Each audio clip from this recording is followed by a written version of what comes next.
Hey everyone, welcome back to the channel. I'm Alexis, and today we have a very special episode of Ask a Trans Woman, focusing very specifically on a surgery that I just had myself, the orchiectomy. Let's go ahead and dive in, but actually, real quick, we have a small announcement we want to make. If you've followed me on Twitter, you know a little bit about our new additions to the family, so I wanted to introduce officially Jacques. This is my sweet, sweet boy. Mama loves him very much. We adopted 2 cats from the Orange County Animal Shelter, Jacques and his sister Snips, who is off in the other room because she's very difficult to catch and not very snuggly. Jacques is very cuddly though, so I'm gonna hold him for a while we do this. All right, so let's go ahead and get started, Lindsay. Well, let's start off with the most obvious of the questions. What is an orchiectomy? All right. So what is an orchiectomy? Quite simply, Be PC. PC, okay. PC version, they removed my testicles. I think you all know where that was going in my head. So there are multiple types of orchiectomies. I had what's called a simple orchiectomy, which means through a very small incision, my testicles were removed. There are other versions of the procedure where only one of the testicles is removed, usually in the case of like cancer or something like that. There's also one where both the testicles and the scrotum are removed. So that it depends on the situation as far as which version of the procedure you have, but I had the simple orchiectomy, so everything else is still in there. Just the important part that was creating the testosterone is now gone. To build off of that one, why would you want to do that? So, there we go. All right, so there's a lot of different reasons that people have orchiectomies. That I alluded to, testicular cancer is probably the most common one outside of trans women. Trans women, though, obviously want to get rid of testosterone because it's what makes us look more masculine. So I wanted to, not have to be taking spironolactone ever again, if possible, which is a T blocker for me, it's called an anti-androgen. It means that it prevents testosterone from largely being absorbed in my system. This removes the need for that. Now, there are some advantages to taking small doses of spiro even after an orchiectomy. It's going to depend on your blood work and how things go, so it's a longer process to see if you're actually getting off spiro, because it does have some promotional effects as far as promoting estrogen into your body. So talk to your doctor, whoever's managing your HRT, because that could also impact things. If the only reason you want to do it is to never have to take spiro again, that might not be the case. In my case, there was an additional reason, and that is the current political climate here in the state of Florida where I live. So I had this procedure, especially when I had this procedure, because the state of Florida is making lives more and more difficult for trans women every day. But most specifically, the recent vote of the Board of Medicine to adopt new rules and procedures for trans people as it regards any sort of gender-affirming healthcare. There's all these new forms that we have to fill out, but they haven't been finalized yet. So I was able to basically get this taken care of before that was finalized. Because the reality is this could make getting even just basic HRT, even though I've been on it for over 18 months now, I could be forced to have to sign essentially a waiver every single time that I fill a prescription. And it could end up complicating things. It could result in insurance changes, all sorts of stuff. So I wanted to make sure that this was handled so that at the bare minimum, in the event that I lose access to HRT for a period of time and I'm not getting my estrogen, I'm not at least having my body be then suddenly ravaged by testosterone and start having my masculine features come back. That would be... It's hard to even entertain the thought. That's how bad it is and how scary it is. And I know any of you watching that are trans women, which I'm sure a lot of you are, probably that's the worst case scenario for you as well, and it's why, you know, we're so worried here in Florida. It's really bad. It's not quite, you know, labeling us as child abusers in Texas bad, but we're pretty close. It seems like DeSantis wants nothing more than to be the poster child for hating trans people, and he's doing a pretty good job of it. He pretty much is that poster child now, him and Greg Abbott. So that's why I did it. But the general question of why have an orchiectomy is to no longer have your testicles. Just plain and simple. No testicles means no testosterone, save for very, very small amounts. There will be, because it is produced elsewhere in your body, in your adrenal glands. Assigned female at birth women have testosterone in their bodies. Like if you were born with ovaries instead of testicles, another way to put it, you will still have testosterone in your body, just at a much lower level. And that's kind of the goal, and this will keep my body there pretty much forever. What are the side effects of this surgery? All right, so the side effects of an orchiectomy are fairly minimal. That's the best thing about this surgery is really if you have been maintaining, because not really kind of the way, what this question's really getting at is, you know, does it still work?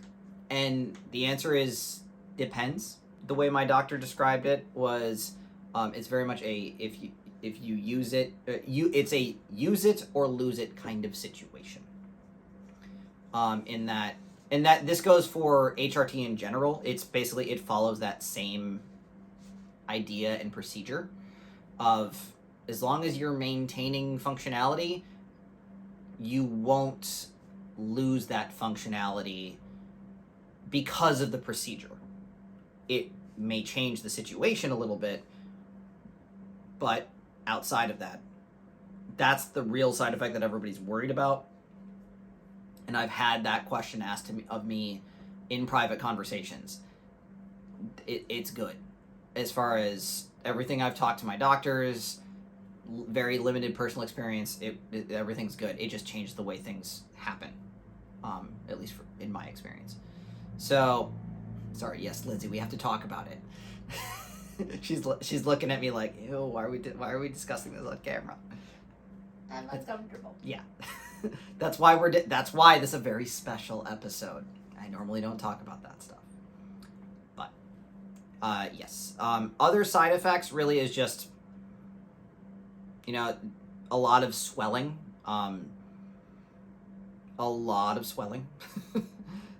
To the point where I was kind of panicking, until like in the check-in call, the nurses were like, yeah, that's perfectly normal. I reached out to some people on Twitter that had actually already had the procedure, and were only a few months ahead of me as far as timeline when they'd had it. And they said, yeah, what you're going through right now is perfectly normal. I think one of the other questions that we were asked, obviously, is about the recovery period. So I guess let's go ahead and jump and tie that question in as well. What is the recovery period? It's kind of a two-part answer, and it ties into the side effects. So recovery period, officially, straight from the surgeon that performed my surgery, he said 2 to 3 days. And for the most part, that's true. By day 3, so I had my surgery, we're filming this on a Tuesday. I had my surgery the previous Wednesday. The first day that I started to feel, I guess you could say, normal, in any sense, was Saturday. So that would have been after 3 full days. I was able to really walk around a bunch. We actually went and walked around the mall and stuff like that as a way to kind of test my body and make sure I was okay to go to work. The next day on Sunday, so that would have been day 4, I went back to work on Monday. So I was out I missed ultimately 4 days of work because of pre-surgery stuff. But the actual surgical period, I was only going to miss 2-3 days. I probably could have gone, if I had to go back to work on Saturday, I could have done it. So coming back to work on Monday, I had to take it slow. I was not at 100%, but today was my second day back in work, and I was already feeling better. But what I have also noticed is this is the kind of the longer recovery period. is my body still adjusting not only to the physical trauma, but just adapting to the fact that I don't have testosterone in my body fueling things anymore.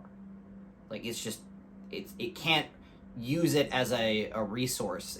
It can't suddenly just start producing more testosterone to go ahead and fuel the things that I normally do. It's a big adjustment.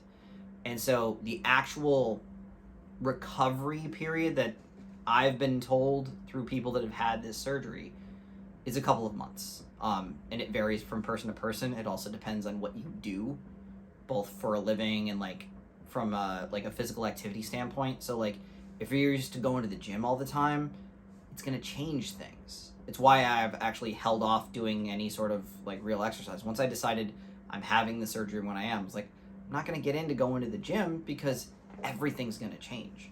I'd rather wait, make sure I'm good to go, then I'll actually be able to start going to the gym. As far as the actual physical appearance and everything, kind of what I'm getting at with the side effects. It's scary as hell the first couple of days because there's so much swelling. From a mental standpoint, the first time I looked down there, I was like, nothing changed.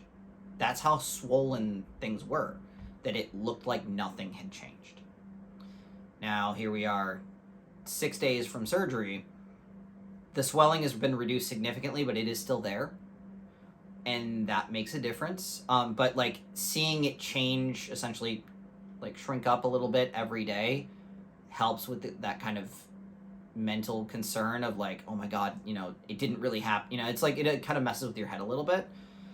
But that's been pretty good. It's I'm seeing progress every single day. Now, obviously, every person is different. Your body will heal at a different rate depending on your different physical aspects, any other potential conditions that you have that inhibit your ability to heal. So your mileage may vary slightly when it comes to that. Oh, and Jock's on the move. So outside of that, it can take, again, a month or two for everything to really look the way you want it to.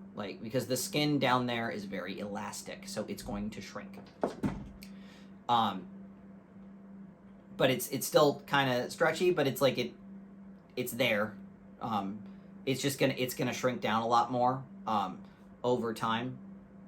So you don't have to worry as much, but it's there will be kind of some excess skin there for a little while, and so that's something to be prepared for as well. Does having an orchiectomy reduce the amount of flesh available to be used in a later, you fill in that word because I don't know how to say it. Vaginoplasty. There you go. So that is otherwise more colloquially known as bottom surgery. Or as I like to put it, taking your outie and turning it into an innie. So Stop making jokes. So, the short answer is yes. To answer the question, the answer is no, it does not reduce it, depending, of course, on the type of orchiectomy you have. If you have the surgery that actually fully removes the scrotum entirely, there's no excess skin there to be used later. So that's something to keep in mind, as you're planning your surgeries out and things like that. Because I know getting full bottom surgery is very expensive. In a lot of cases, not covered by insurance. In my case, it is. As was this orchiectomy. This is why I had the surgery, because I had the insurance. Unfortunately, I didn't hit because of my the deductible and all that. We'll get into stuff at the end of the episode about that. So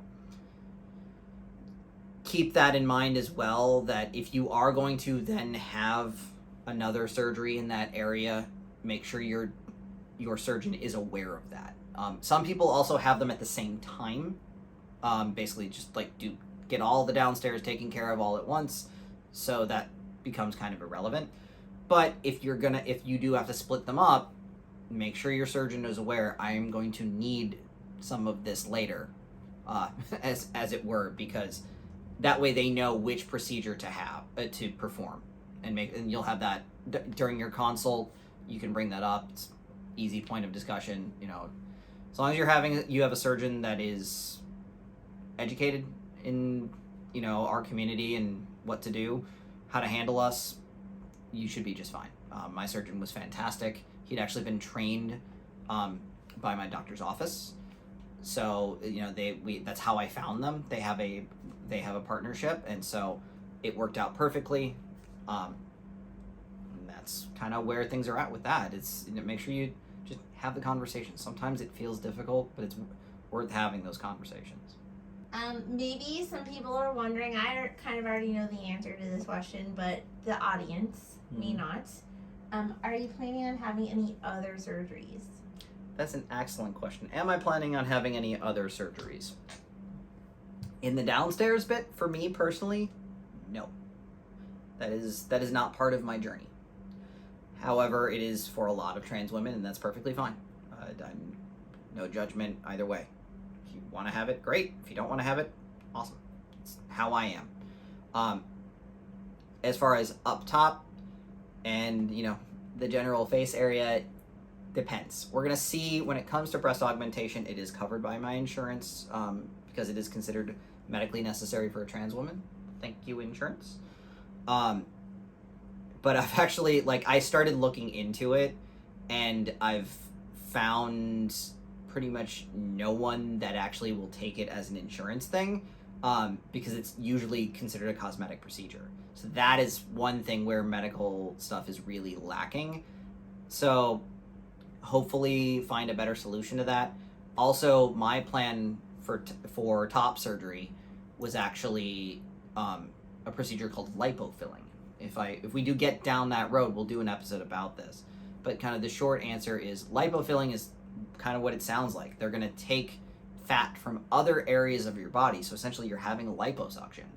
And then they're going to re-inject it, essentially transfer it to a different part of your body, namely my chest. In my case, my chest.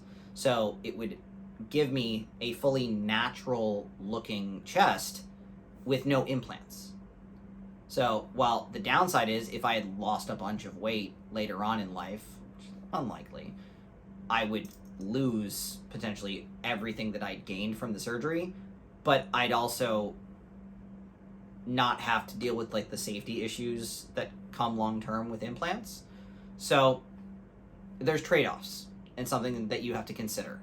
As far as my face is concerned, I'm pretty happy with my face overall. And I know my wife Lindsay likes my face. And apparently a lot of you on the internet like it too. Just judge on the likes I get on my selfies. But there are things I would like to change. I'd like to make my face less masculine, particularly here.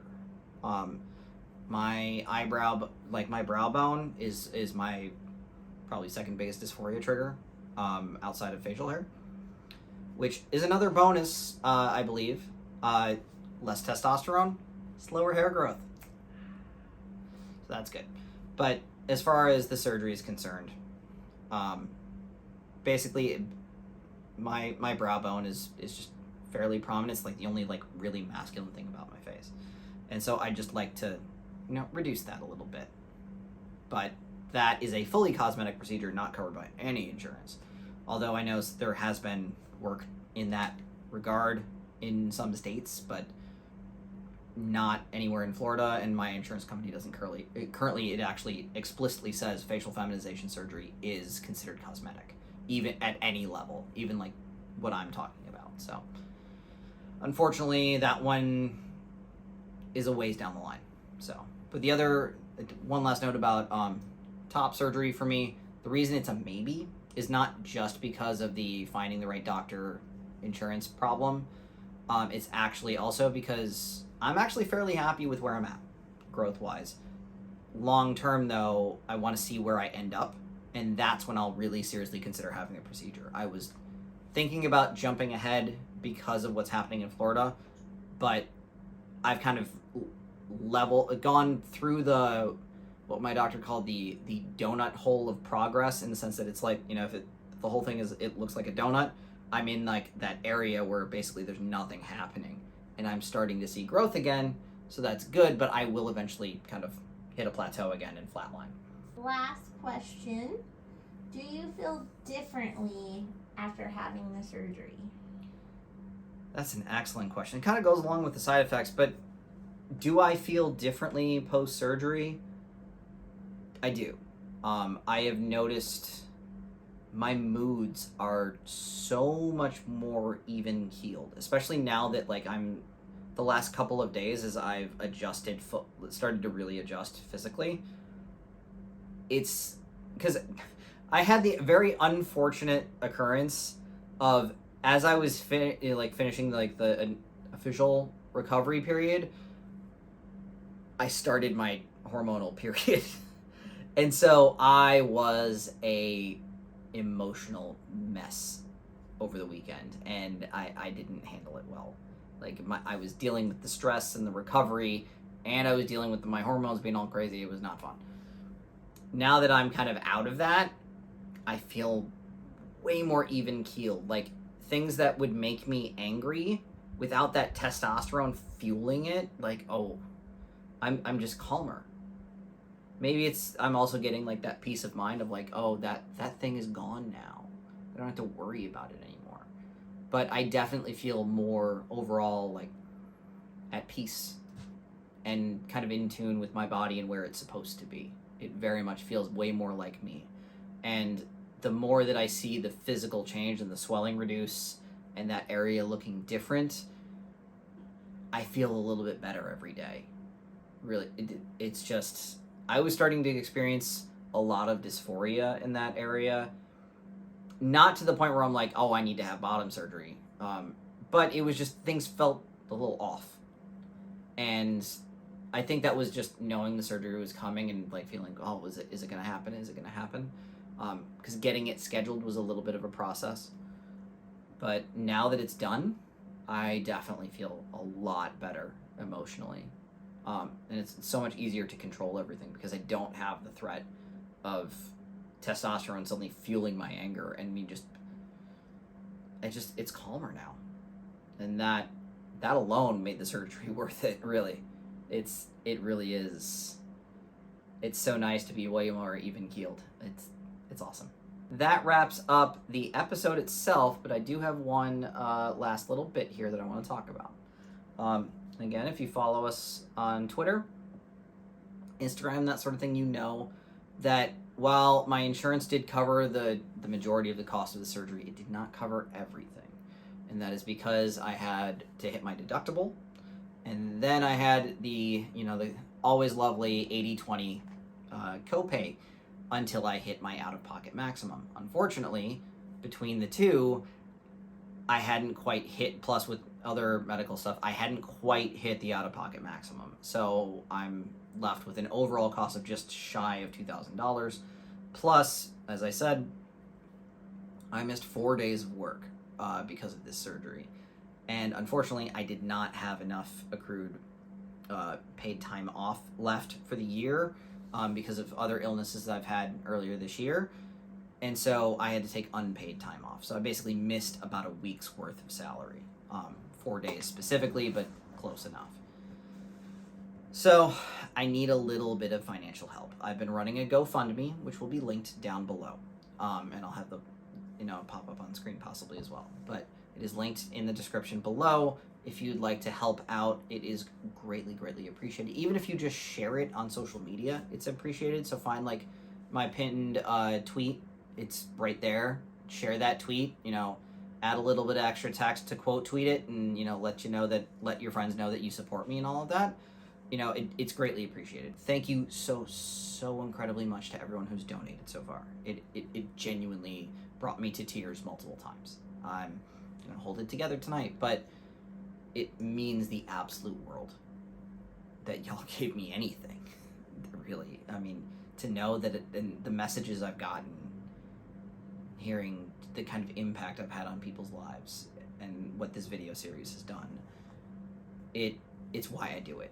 I set out from the very beginning to help people however I could, knowing full well that this probably wasn't going to make me any money anytime soon. But the fact that the donations have come in and made a huge dent and really made it so I don't have to worry about paying that bill as much, given that I have other debt issues, it's huge. It's It's absolutely huge. So thank you so very much. And on that note, we will close the episode. Of course, if you have questions for next week's full regular episode that's not just about having my testicles removed, please drop them in the comments below, add them on Twitter, Instagram DMs, wherever. I actually even use the NGL app now on Instagram, so you can find that on my Instagram stories. So go ahead and let's ask me there too. You know, I will go through all of the questions that I get and, you know, answer them, you know, as many in the episodes as we can. So please drop those questions in the comments below and everywhere else. So thank you again so very much for your donations and for watching this episode. I really do appreciate it. If you enjoy this content, please like the video, you know, that little thumbs up button. And if you really want to see more of this content, please consider subscribing and turning on notifications so that way you don't miss any videos. So thank you again. We will see you on the next one. And of course, as always, have courage and be kind, especially to yourself.